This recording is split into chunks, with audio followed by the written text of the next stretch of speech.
Hi friends.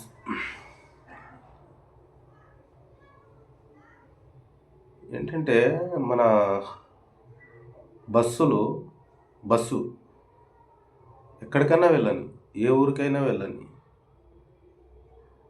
ఎక్కడికి తిరిగినా తీరా బస్ స్టాండ్కే రావాలి. భర్తలు కూడా అంతే. ఏ ఊరికైనా పోని, ఎక్కడికన్నా వెళ్ళని, ఎవరితోటైనా వెళ్ళని, లాస్ట్కి ఇంటికే రావాలి. అంటే దీన్ని బట్టి ఏంటంటే నాకు అర్థమైంది, భర్తల బ్రతుకులు బస్ స్టాండ్ అనమాట. అంతే కదా ఫ్రెండ్స్. ఎందుకంటే బస్సు ఎక్కడికి వెళ్ళినా బస్ స్టాండ్కే రావాలి. మళ్ళీ తిరిగి భర్త ఎక్కడికి వెళ్ళినా, ఏ ఊరికి వెళ్ళినా, ఎవరితోనికి వెళ్ళినా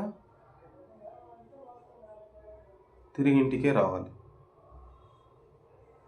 అయితే బస్సుది భర్తది ఒకటే బ్రతుకు అనమాట.